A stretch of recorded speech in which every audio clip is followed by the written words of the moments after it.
que as mensagens são necessidades minhas, e a gente divide com os companheiros porque a gente chegou à conclusão que há uma necessidade, vários companheiros estão na mesma dificuldade que a gente. Então, os ensinamentos não são nossos, são dos companheiros, e hoje é o Sérgio Luiz da Silva Lopes, é um psiquiatra do Rio Grande do Sul, psicoterapeuta, trabalhador espírita, que vem nos trazer o estudo da noite, que fala no livro Código do Monte, as virtudes do Sermão da Montanha. Nós estamos falando, nesse período, nós viemos trazendo alguns ensinamentos dos companheiros. Nós falamos no passado sobre a morte, sobre a vida no mundo espiritual, falamos, sobre o planejamento reencarnatório, sobre a modificação do caráter, da disciplina, da mudança de caráter. E aí nós ficamos envolvidos nas bem-aventuranças. Retornar aos ensinamentos de Jesus, porque há uma necessidade muito grande. Muitas das vezes nós nos achamos prontos, preparados para a caminhada, e nós nos esbarramos em coisas muito simples, em coisas que a gente duvida após os fatos ocorridos e fala, mas eu não podia cair nessa esparrela, eu já não é mais tempo. E isso vem nos mostrar uma necessidade de realmente nós vivenciarmos os ensinamentos de Jesus. E para vivenciar esses ensinamentos, nós precisamos clarear um pouco mais nas nossas mentes, nos nossos corações. Nós precisamos enxergar as minúcias que, às vezes, pelo nosso orgulho, pela nossa vaidade, deixamos de lado, nos achando sempre prontos para seguir na caminhada. As dificuldades vêm nos levando ao princípio, vêm nos levando ao mestre, quando ele sobe a montanha e vai expor para os companheiros de caminhada, para aqueles que ele escolheu e para aqueles outros que os acompanharam. Jesus mostra qual o trabalho que ele realizaria na terra. Ele apresenta a sua plataforma de vida antes de começar a vivenciar cada um dos seus ensinamentos. E Mahatma Gandhi fala que se perecessem todos os livros e restasse o Sermão da Montanha, seria suficiente para nos levar da infância, da simplicidade, da ignorância à angelitude. Então, nós vamos falar por necessidade nossa, nós vamos falar de cada uma das bem-aventuranças através desse psiquiatra, Dr. Sérgio, que vem trazendo não ensinamentos novos, mas alguns clareamentos que podem nos ajudar a nos colocar nessa montanha que ele vai colocar. Ele coloca que as bem-aventuranças é como subir uma montanha.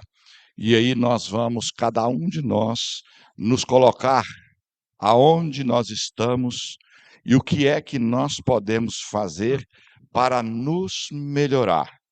Entendendo em que, nos melhorando, nós estaremos melhorando aqueles que caminham conosco, através das nossas atitudes, dos nossos exemplos, da nossa vida cotidiana, trabalhando na melhora de nós mesmos. Aristóteles fala que nenhuma virtude é natural. Nós não nascemos virtuosos.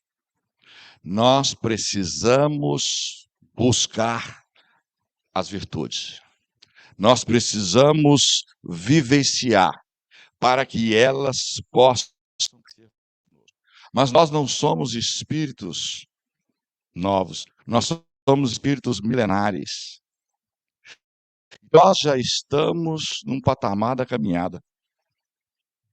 Ele fala que para se tornar virtuoso, É preciso praticar ações que nos levam a vivenciar a virtude.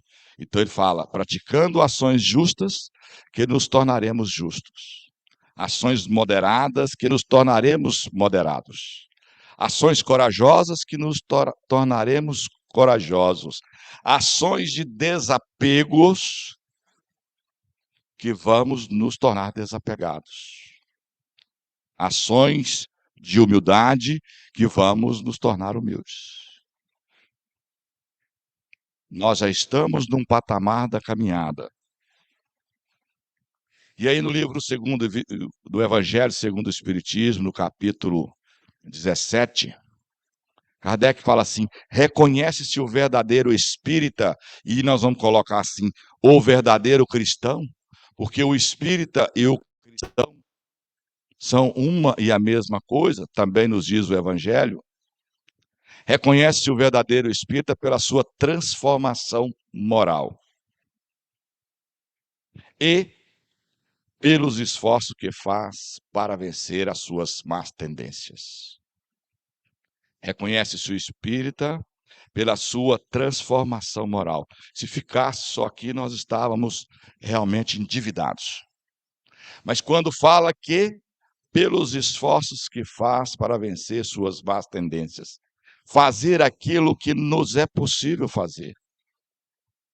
É um dia atrás do outro. Então nós precisamos atentar que nós precisamos fazer aquilo que nos é possível fazer. Mas para que nós possamos buscar os esforços, para que nós possamos praticar esforços para nos tornarmos melhor, para vencer as nossas más inclinações, nós precisamos ter o conhecimento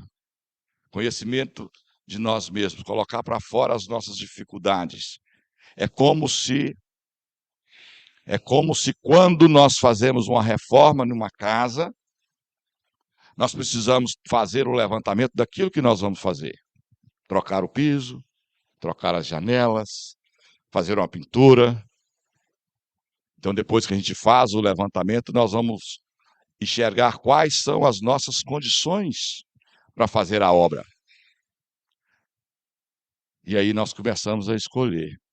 Vamos trocar as janelas agora, vamos fazer uma pintura, o piso nós deixaremos para uma outra oportunidade, porque as condições ainda não nos oferecem forças para tal. Na nossa evolução espiritual, a mesma coisa. Nós temos que entender as nossas dificuldades e começar a trabalhar naquelas que nós temos mais condições. E à medida que nós vamos trabalhando, nós vamos nos fortalecendo e vencendo as maiores. Na Igreja Católica, quando eu frequentava a Igreja Católica, eu falava assim, quanto mais eu rezo, mais assombração me aparece. Na doutrina espírita, eu aprendi que quanto mais eu me fortaleço, quanto mais eu me preparo para poder vencer as minhas dificuldades, mais as dificuldades me são dadas. A misericórdia divina é tamanha que quando nós estamos em condições, nos oferece as dívidas que nós damos conta de quitar, para que num futuro, como nós sonhamos em quitar a casa própria, quando conseguimos, nos traz uma felicidade indizível, a maioria de nós faz isso. Primeiro compra a casa, estabilizou um pouquinho, agora nós vamos quitar a casa. E aí quando a gente quita a dívida, é uma felicidade indizível. E quando nós nos fortalecemos no dia a dia, de fazer aqueles esforços que nos é possível fazer e vencemos, nós alcançamos uma felicidade indizível. Meimei fala que quando a justiça divina vem nos fazer uma cobrança e nós somos encontrados nos esforços para a prática do bem, a misericórdia divina determina a suspensão da cobrança, até que pela prática do bem nós consigamos quitar a nossa dívida.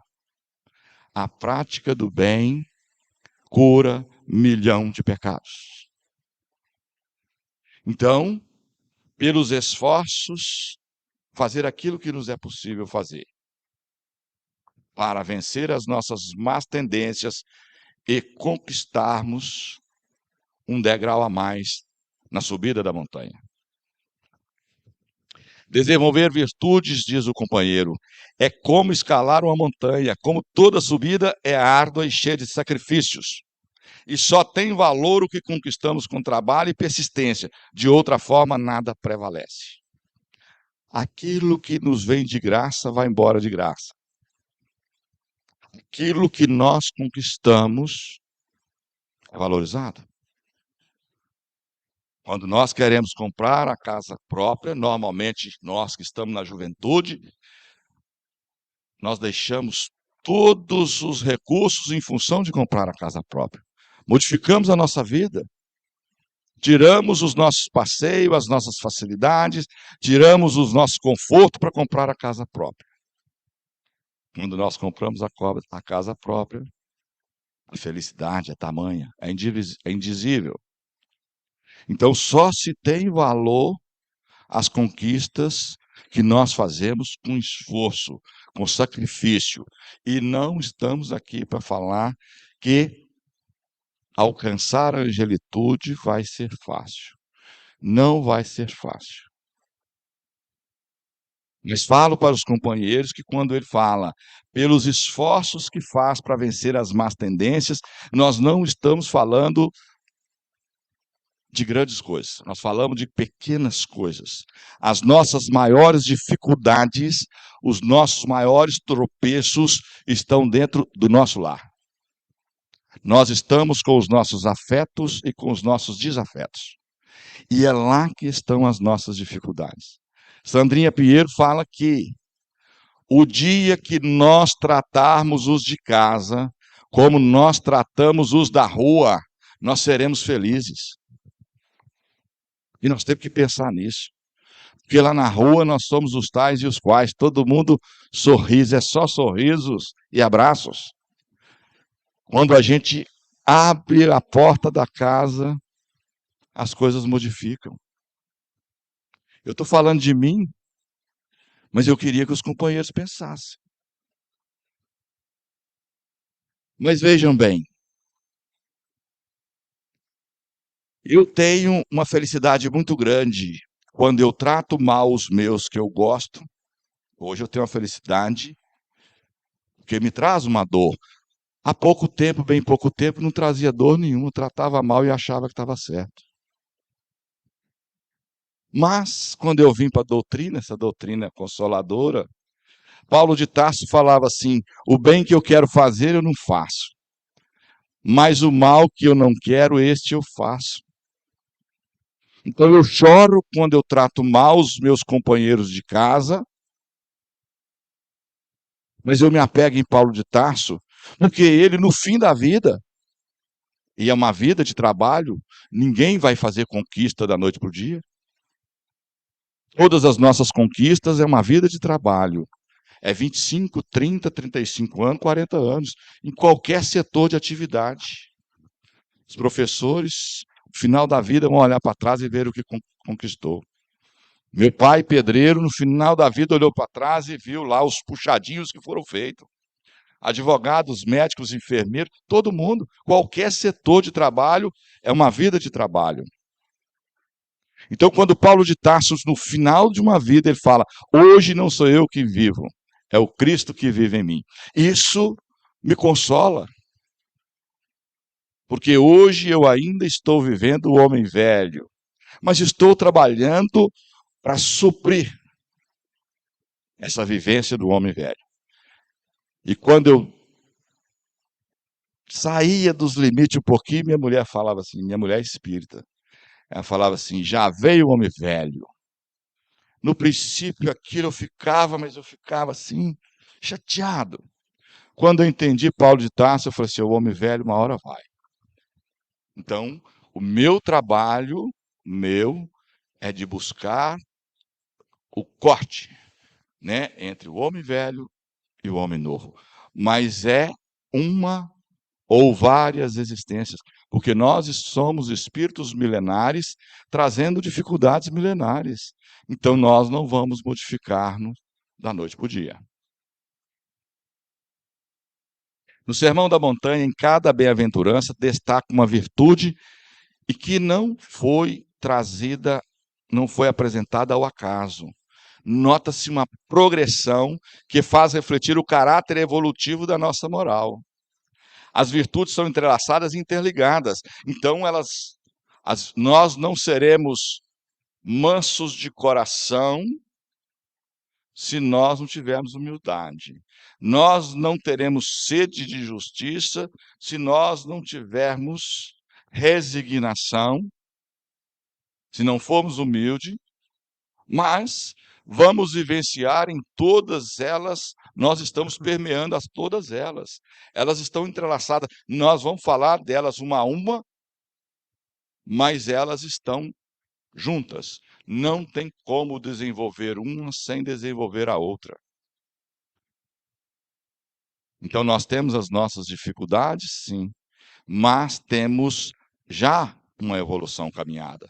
Nós já estamos num patamar dessa montanha, num patamar em que nós estamos, que nós podemos ajudar as pessoas que estão na retaguarda a partir do momento que nós consigamos compreender isso.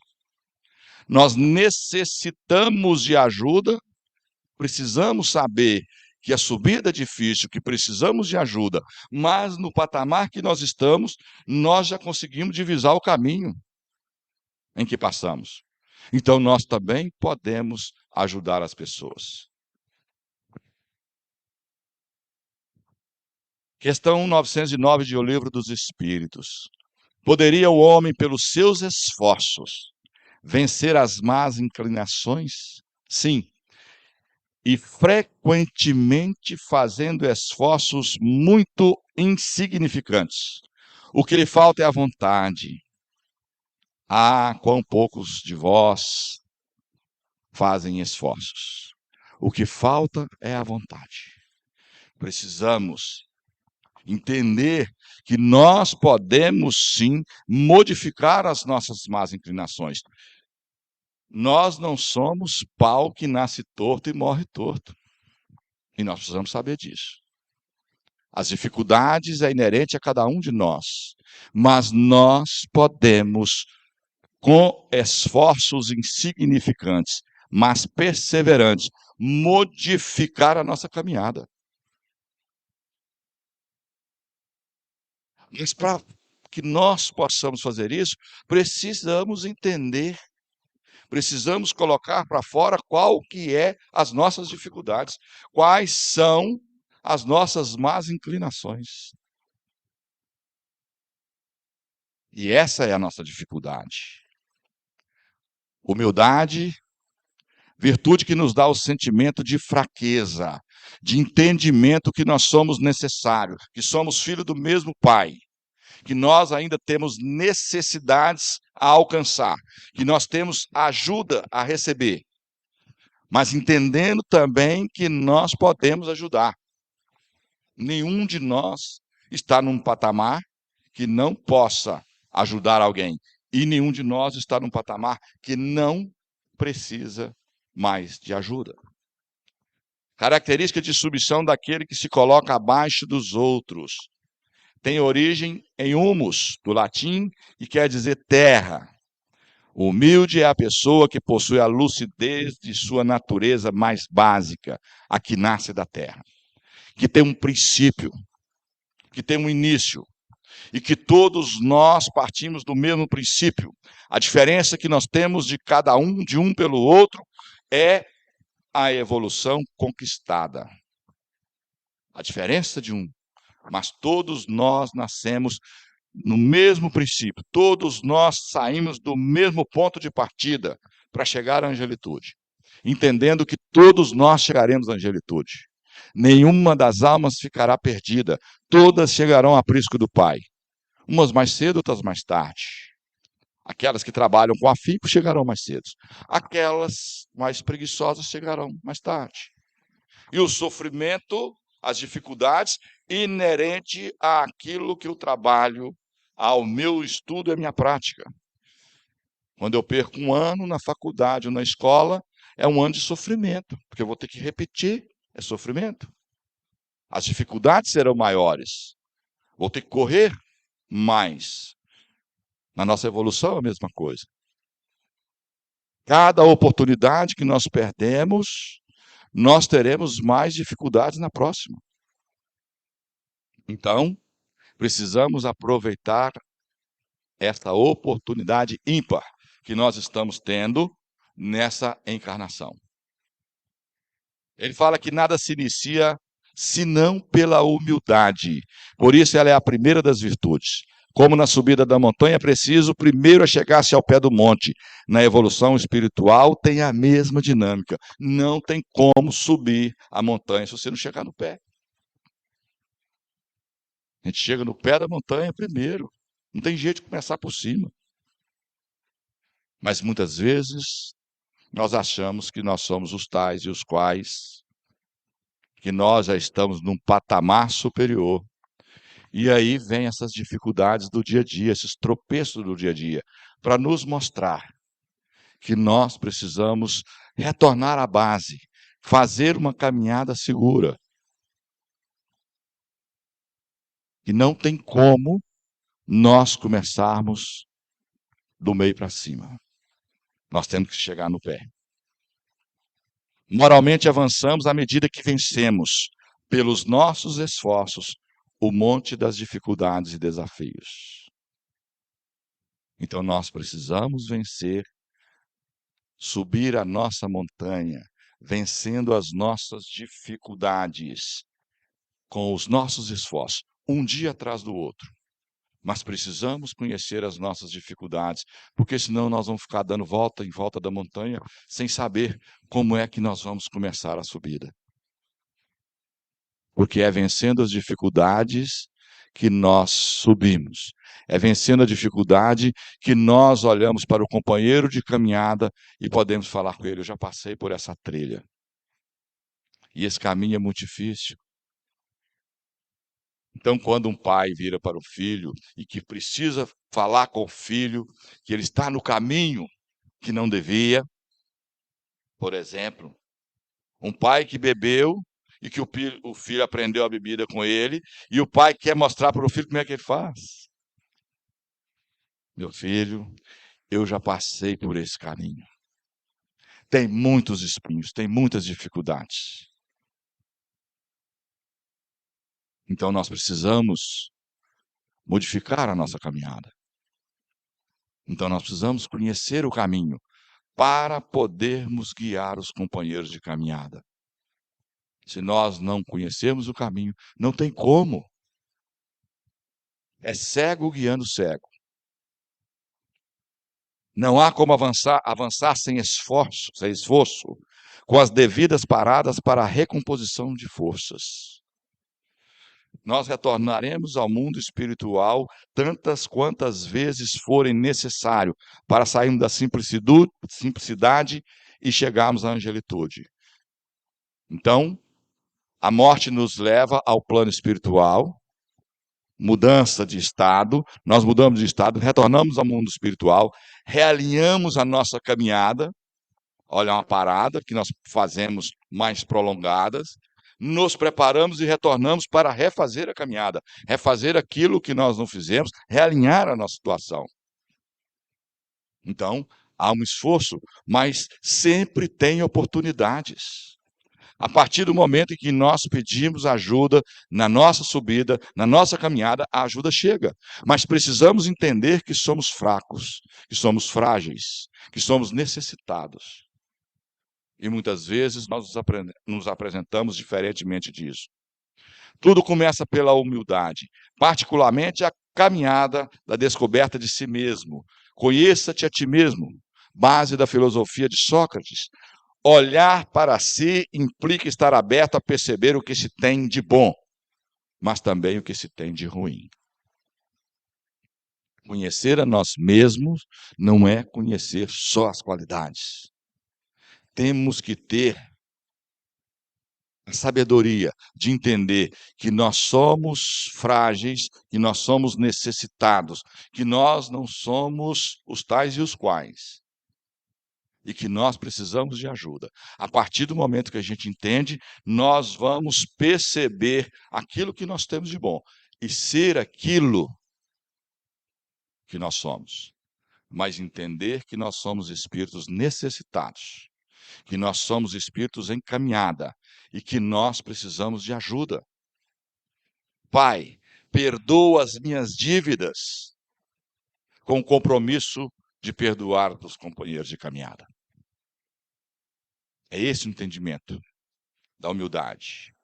Reconhecer as qualidades é fácil, difícil é ter coragem de perceber as próprias fraquezas. Essa é a nossa maior dificuldade. E esse é um grande risco, o de negar o que se tem de humano, de frágil em si mesmo. É humano. Não tem como começar por cima. Nós precisamos começar pela base. Nós precisamos começar no primeiro ano. Não tem jeito. Eu não posso adentrar a faculdade sem passar pelos cursos anteriores.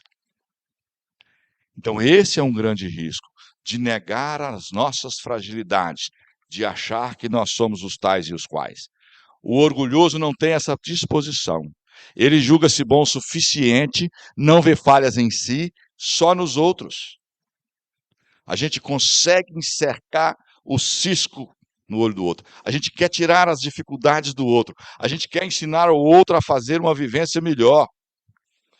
Mas esquecemos das nossas dificuldades. Queremos tirar o cisco que está no olho do outro.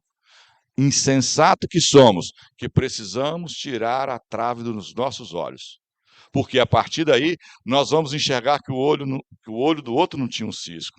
Era eu que estava colocando o cisco para poder atender às minhas necessidades.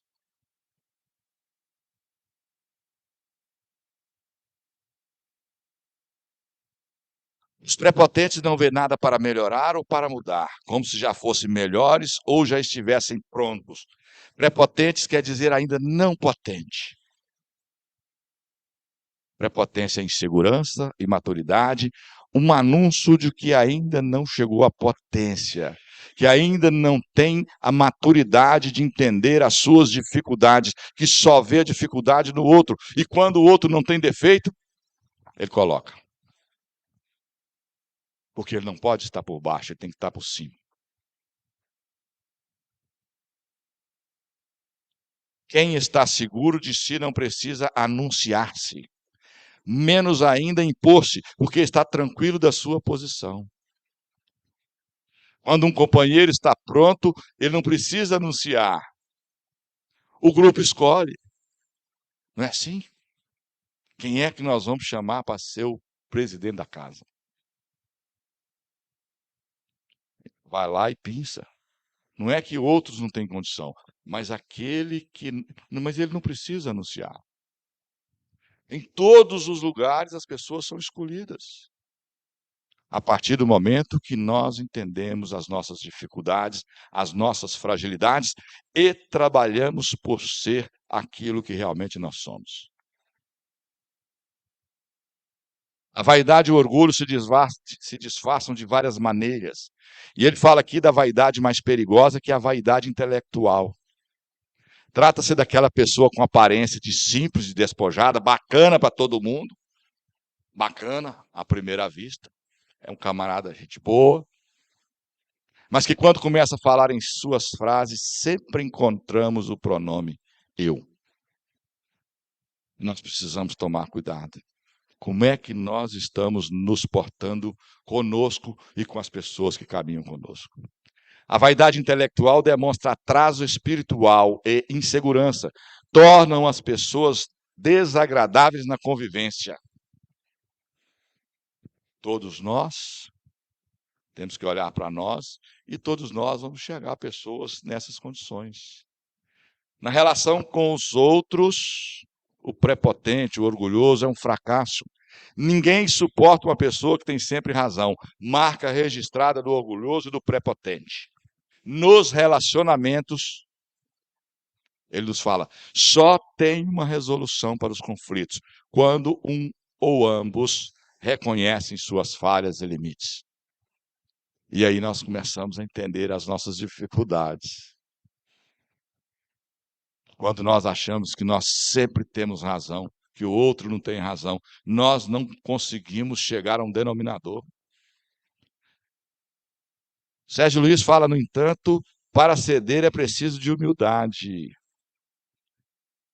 Para ceder precisa de humildade. E muitas das vezes, deixar que o outro acha que venceu, para que nós, no futuro, possamos realinhar, ajudar o outro na caminhada, ou nos ajudar. Pode representar fraqueza, mas é preciso muita coragem e força interior para ceder. Não é fácil. E essas dificuldades, primeiro no nosso lar. Primeiro no nosso lar.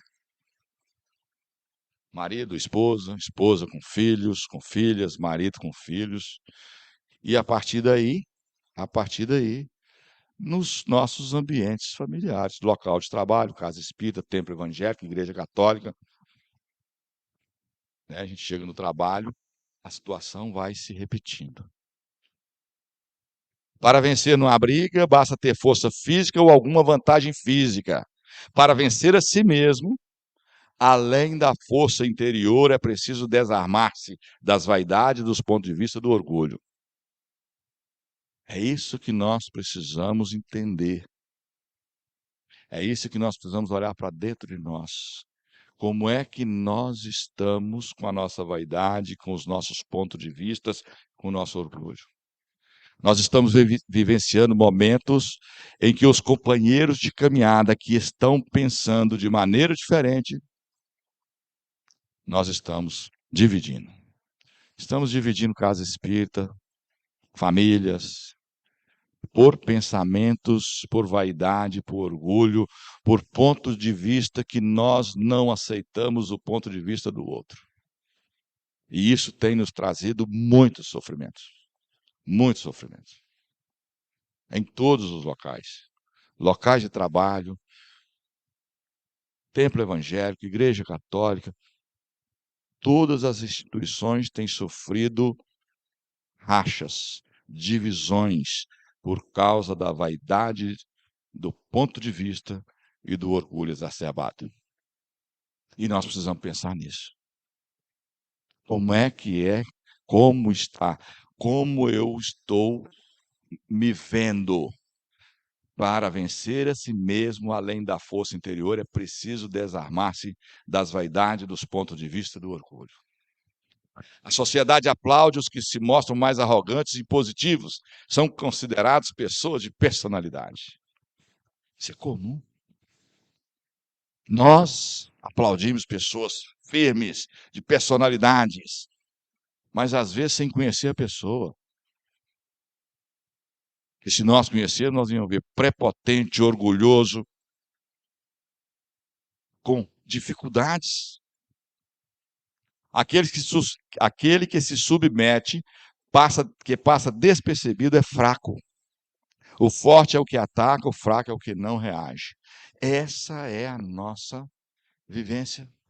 Esse é o nosso pensamento diário.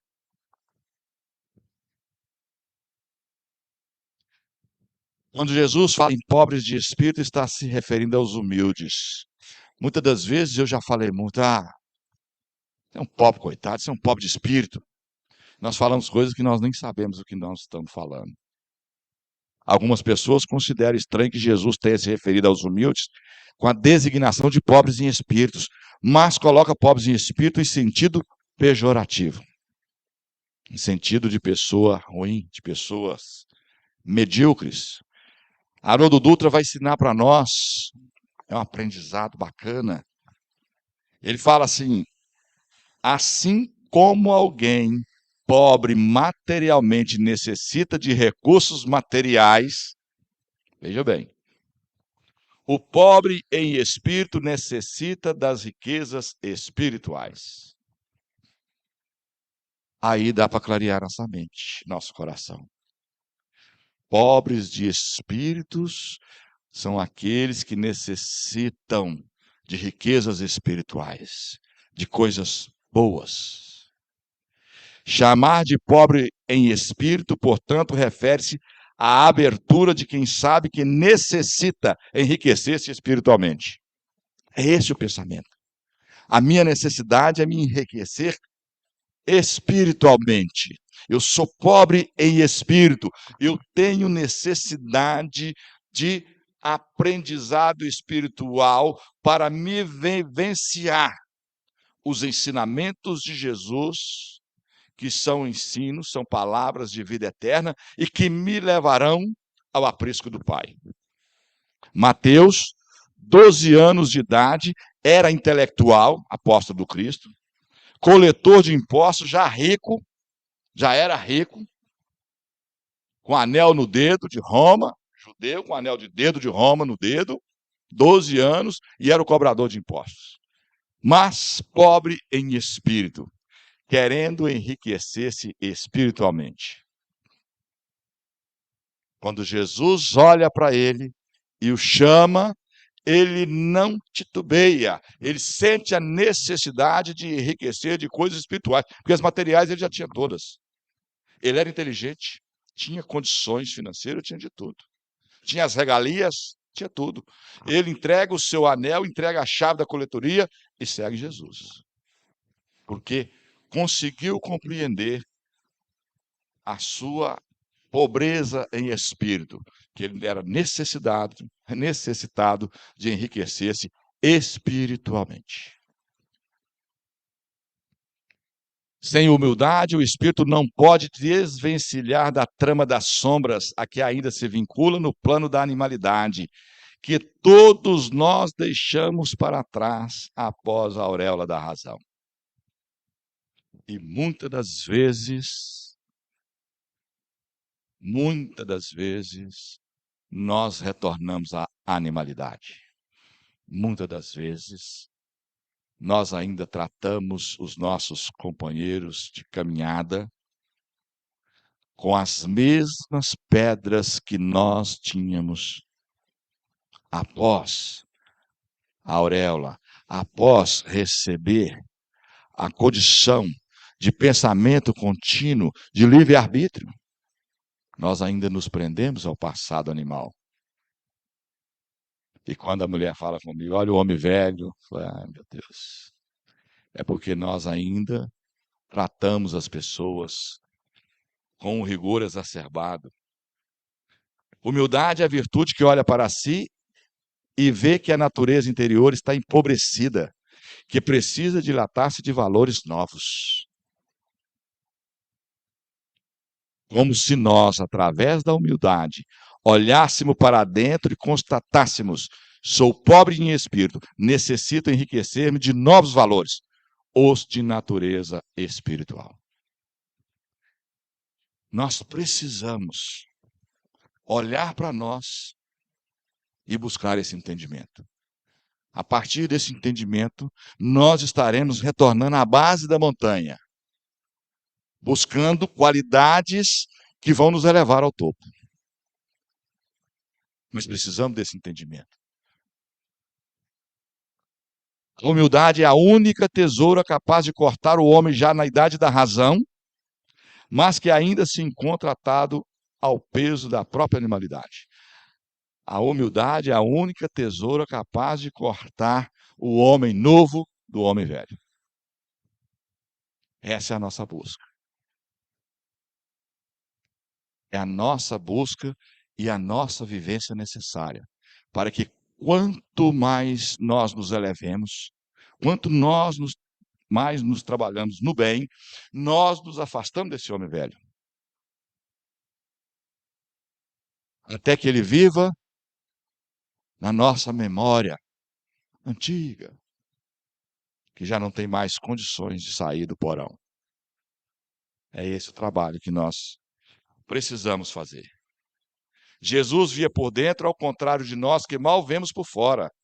Ele sabia que os deslizes humanos são mais facilmente corrigíveis se o indivíduo tiver humildade. Se nós entendemos que nós somos espíritos necessitados, que nós somos filhos do mesmo Pai, que todos nós somos irmãos e que nós necessitamos um dos outros.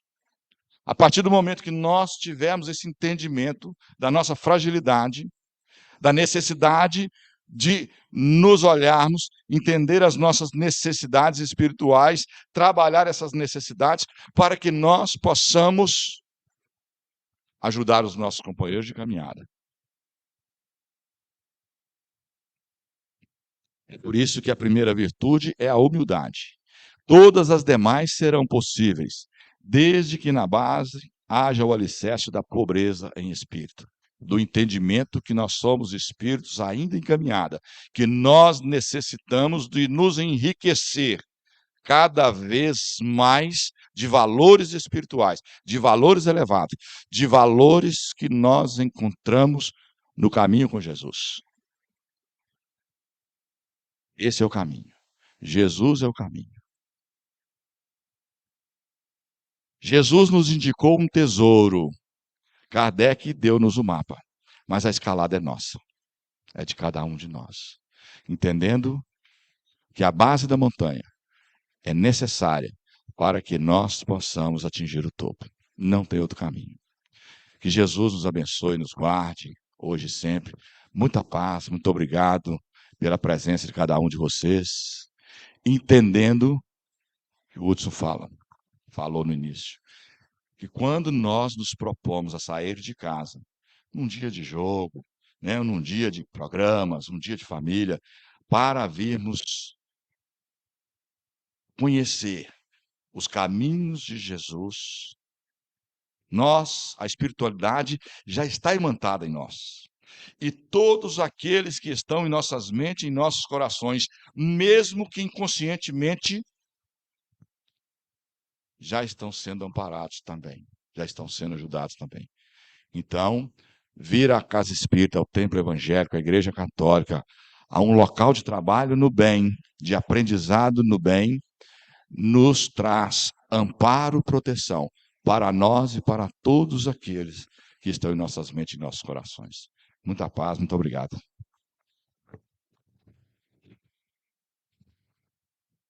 Nossa gratidão ao irmão Geraldo, né, por vir aqui nesta noite trazer-nos o resultado das suas pesquisas, seus estudos, suas reflexões. E é verdade, né, o nosso Senhor valoriza todo movimento que nós realizarmos em busca da verdade. Todo movimento íntimo da alma, seja vir aqui, uma leitura edificante, uma mensagem boa, tudo isso é valorizado pela espiritualidade que nos envolve para nos impulsionar sempre para frente e para o alto. Achei muito boa a frase que Jesus nos apontou o tesouro, Kardec nos mostra o mapa, mas a escalada é nossa. A escalada é nossa, a estrada temos que percorrer para recebermos o abraço do Divino Mestre quando superarmos as nossas dificuldades dentro da gente, né, na intimidade de cada um. Nós vamos agora receber o passe, que é um passe coletivo, depois de uma reflexão bela, bem ministrada pelo nosso irmão Geraldo. Então, o nosso campo íntimo já está preparado. Nós aprendemos hoje aqui tantas informações que nos levam ao autoconhecimento. Então, vamos fechar os olhos, em confiança, em fé, em esperança de que a espiritualidade maior, agindo em seu nome, Senhor, aqui se encontra prodigalizando o bem. Sabemos, Mestre, que há tanta dor, há muita desilusão, há muita aflição na terra, mas aqui viemos em busca da verdade. O Senhor nos ensinou que aquele que bate a porta encontra. A porta se abre, aquele que busca acha, e aquele que pede obtém. Pois aqui estamos, Senhor, a bater na porta, a pedir, a suplicar seu socorro e a sua misericórdia para todos que aqui nos encontramos, no plano físico, no plano espiritual. Permita, amigo divino, que esses fluidos sejam recolhidos na intimidade dos nossos corações, vitalizando-nos, apontando-nos que as aflições passam, que as dores são superadas e que a vitória nos aguarda. Que esses fluidos nos tragam força e fé, nos tragam a disposição para perseverarmos no bom combate. E a Ti, Senhor, a nossa gratidão profunda. Vamos dizer, no mesmo pensamento, muito obrigado, Senhor. Que assim seja. Caros irmãos, que tenhamos uma semana excelente e que Deus nos abençoe. Vamos em paz.